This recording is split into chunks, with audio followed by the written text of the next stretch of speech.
नमस्कार, मैं हूं आपके साथ सृष्टि पांडे और हम सभी और आप सभी इस समय घर में बैठे सिर्फ एक ही खबर का इंतजार कर रहे हैं, एक ही खबर की चर्चा कर रहे हैं, एक ही खबर की बात कर रहे हैं, वो है पहलगाम में हुआ अटैक।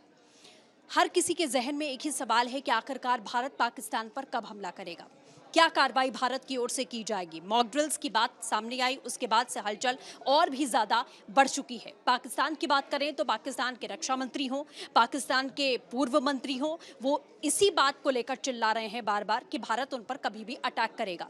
जैसे जैसे समय आगे बढ़ रहा है, पाकिस्तान ये समझ नहीं पा रहा है कि भारत उस पर कब, कहां से और कैसे हमला करने वाला है।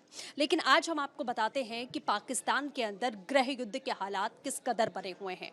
बीएलए यानी कि बलूचिस्तान लिबरेशन आर्मी, इसका नाम आपने जरूर सुना होगा। बलूचिस्तान लिबरेशन आर्मी कैसे पाकिस्तान की आर्मी की नाक में दम कर चुकी है, इसकी एक एक करके तस्वीरें सामने आई हैं। हाल फिलहाल में 5 मई को एक अटैक किया जाता है पाकिस्तान की जिवानी में।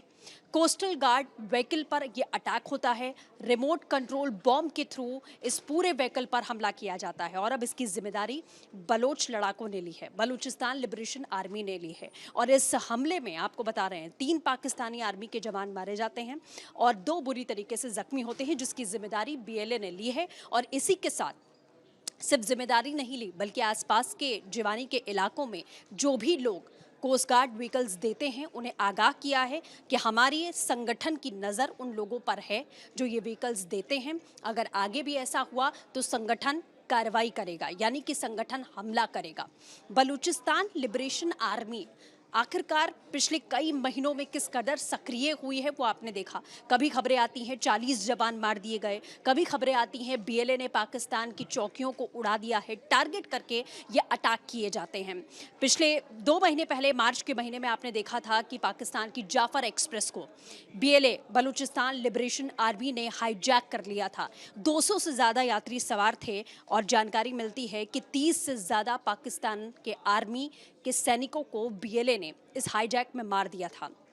हालांकि पाकिस्तान की ओर से इन आंकड़ों को छुपाया गया, लेकिन सभी के जहन में ये सवाल है कि इस हालात में जब पाकिस्तान के अंदर खुद गृह युद्ध है और बलूचिस्तान लिबरेशन आर्मी ने ये साफ भी कर दिया है, उनके जो भी लड़ाके हैं या जो भी प्रवक्ता हैं उन्होंने ये साफ कर दिया कि अगर युद्ध जैसे हालात भारत के साथ बनते हैं तो वो भारत की सेना के साथ खड़े होने में 1 मिनट का भी वक्त नहीं लगाएंगे, क्योंकि बलूचिस्तान लिबरेशन आर्मी आज़ादी चाहती है पाकिस्तान से।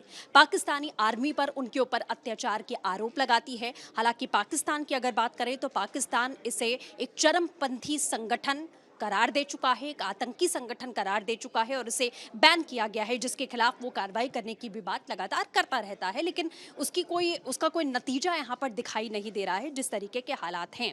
अब बीएलए आखिर चाहता क्या है, ये सभी के जहन में सवाल है कि बलूचिस्तान लिबरेशन आर्मी आखिरकार क्या चाहती है, क्यों वो पाकिस्तानी आर्मी को अटैक करती है, क्यों वो पाकिस्तानी आर्मी पर हमला करती है और पाकिस्तान से वो अलहदा होना चाहते हैं। इसकी सबसे बड़ी वजह यही है क्योंकि बीएलए ये मानता है कि बलूचिस्तान एक आज़ाद मुल्क है और बलूचिस्तान को जबरन पाकिस्तान में विलय किया गया और पाकिस्तानी आर्मी उन पर अत्याचार करती आई है और उन्हें एक अलग मुल्क चाहिए और इस आज़ादी के लिए वो लगातार इसी तरीके के हमले करते रहेंगे। ये बीएलए ने साफ कर दिया है।